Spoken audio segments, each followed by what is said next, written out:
Hello, I'm Virginie Likens from Woollen Designs, and today I wanted to talk a little bit about Berlin Woolwork. If you were a middle-class lady in the 1800s, it's very possible that you would have taken up as a hobby Berlin Woolwork.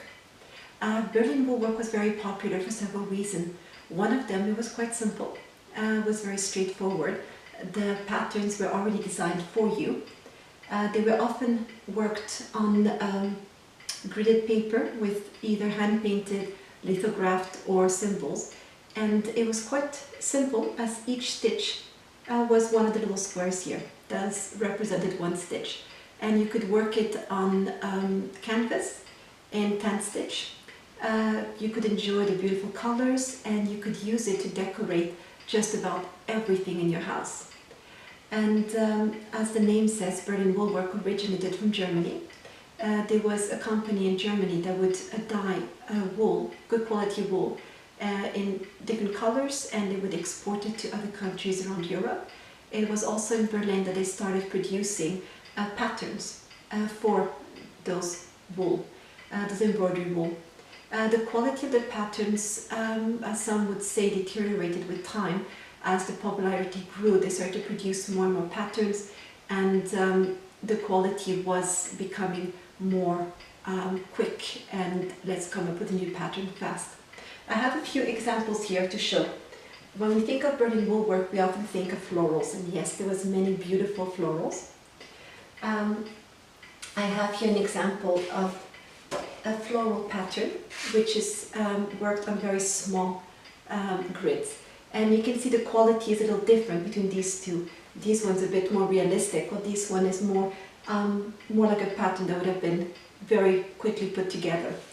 So the quality was different, and the results would also depend a lot on the skill of the lady who stitched it, or also the materials, if you use silk or beads or wool. There was a variety of patterns. There was florals. Naturally, there had to be religious patterns. We have Jesus.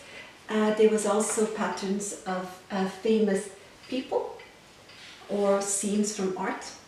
Here we have Napoleon. It was also quite popular with fantasy, with travel. It was a time of great discovery. There were tales of exotic places.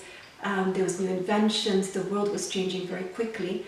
And there was also a big interest in mythology, the Arthurian legends, Egypt, the Far East. So you find also patterns like this one here, more like fanciful birds, kind of mythological Celtic type pattern. And then there was also patterns for the household. It was very popular to not just embroider pictures hanging on the walls, but there would be cushions, there would be covers made for chairs, for sofas, rugs for the floor. Just about everything that could be covered with embroidery at one point or another became covered in embroidery. It actually got to the point where it was almost out of control. For example, here is a pattern for slippers. This one is not a particularly attractive pattern, very simple, very basic. It looks like it would have been added to a magazine, the English Woman's Domestic Magazine. So this would have been a free pattern, and as you can tell, very basic, very simple. So ladies would stitch those, and then they would take them to a professional who would make them into slippers. And it was quite popular to stitch presents for your sweetheart or your husband. And I can imagine there was many a husband who very politely said thank you, but dreaded wearing homemade slippers, vests, or all the other items that the wife or the sweetheart would have stitched for him. I have here an example of unfinished stitched slipper. So you can see there is a military flavor to it, a general, and there's also Roman hats and spears. So one lucky man got to escape having to wear those slippers, because this one ended up in my collection. I only have one of them, so I don't know if there was ever a second one made. There was also very popular to make small items to sell for charity. So women who had time and a little bit of money felt it was their duty to contribute and give to the poor. So they would make small trinkets, they would decorate them, and then they would have events where they would sell those items and the money would go to the poor. I have here with me a little tiny purse, which has also got a little bit of Berlin Woolwork style embroidery, and a card. It says souvenir on it. It was probably a gift for a friend. It is a little bit the same style of pattern, but it is stitched on very fine gauze with silk thread. And those patterns would also be used for other things like beadwork. And here I have a very delicate beaded purse with motifs that are a little bit exotic, kind of like maybe from the Bible or Middle East. Very, very fine, very, very delicate little beads. And these were not embroidered. Those little purses were actually knitted with the beads on it. It took hours and hours and hours to make. And it was a bit of a show-off piece. You'd go to the opera or the theatre and go, oh, look at my new purse. I spent quite a bit of time on it. And ladies would be oohing and eyeing at each other's skill and also at the patience it took to make them. I have with me something quite special, which is quite rare to find, and it is a carpet bag. Well, call it carpet bag. It's got a woolwork dog on one side and a geometrical pattern on the other. And this bag was obviously used because it's stitched and fixed in the middle. It's got 2 compartments. And well, I don't collect too many finished pieces because naturally they need to be kept very specially, and they take space, and I don't have the proper amount of storage for it. But imagine you would have met maybe a lady traveling on the train with a carpet bag like that. It took a bit of work to make, and it is both attractive and also not so attractive. It's like a mixed feeling. Love it or hate it. Beautiful, beautiful work. Again, somebody would have stitched it and then brought it to a professional who would have made it into a bag. And if you're interested in what they call Berlin Woolwork or canvas work, I would recommend this book here. This book is written in the 70s by Molly G. Proctor, and it basically covers all the history and a lot of details about the rise and the decline of the insane craze for Berlin Woolwork. And inside of it there is a very fun poem about a gentleman who complains about his wife's working and needlework all the time and neglecting him. And I thought I would read it to you because it's quite humorous. It's called The Husband's Complaint. I hate the name of German wool in all its colors bright. Of chairs and stools in fancy work, I hate the very sight. The shawls and the slippers that I've seen, the ottomans and bags, sooner than wear a stitch on me, I'd walk the streets in rags.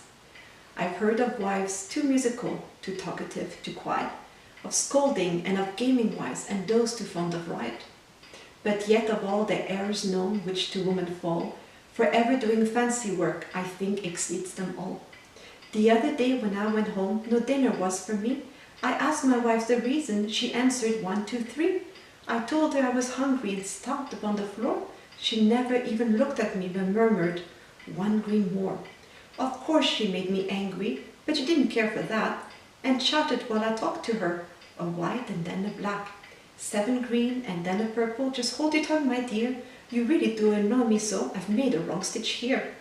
And as for conversation with the eternal frame, I speak to her of 50 things, she answers just the same. 'Tis, yes, my love, 5 reds, then a black, I quite agree with you. Oh, I've done this wrong, 7, 8, 9, 10, an orange, then a blue. If any lady come to tea, her bag is first surveyed, and if the pattern pleases her, a copy there is made. She stares too at the gentleman, and when I ask her why, 'tis, oh, my love, the pattern of his waistcoat struck my eye. And if to walk I am inclined, 'tis seldom I go out, at every worsted shop she sees, oh, how she stares about. And there's this, oh, I must go in that pattern, is so rare. That group of flowers, just a thing I wanted for my chair. Beside the things she makes are such touch-me-not affairs, I dare not even use a screen, a stool, and ask for chairs. 'Twas only yesterday I put my youngest boy on one, and until then I never knew my wife had quite a tongue. Alas, for my dear little ones, they dare not move or speak. 'Tis, Tom, be quiet, put down that bag. Harriet, where's your feet? Maria standing on the stool? It was not made for use. Be silent all, 3 greens, 1 red, and then a puce. Ah, the misery of a working wife with fancy work run wild, and hands that never do aught for else for husband or for child. Our clothes are rent and minus strings, my house is in disorder, and all because my lady wife has taken to embroider. I'll put my children out to school, I'll go across the seas. My wife's so full of fancy work, I'm sure she won't miss me. Even while I write, she still keeps on her 1, 2, 3, and 4. 'Tis past all bearing, on my word, I'll not endure it more. So this is actually kind of funny, but anybody who's quite passionate about needlework or knitting or arts and craft maybe has a husband who feels a little bit like this one here, that it has taken over the house and taken over everything. But are we going to stop doing embroidery? I don't think so. And I hope that you all will find pleasure in needlework, in reproducing antique patterns, but do remember to make dinner for your husband. And if he has a button missing, stitch his button so he doesn't get frustrated with all of the fancy work, as they called it in those days.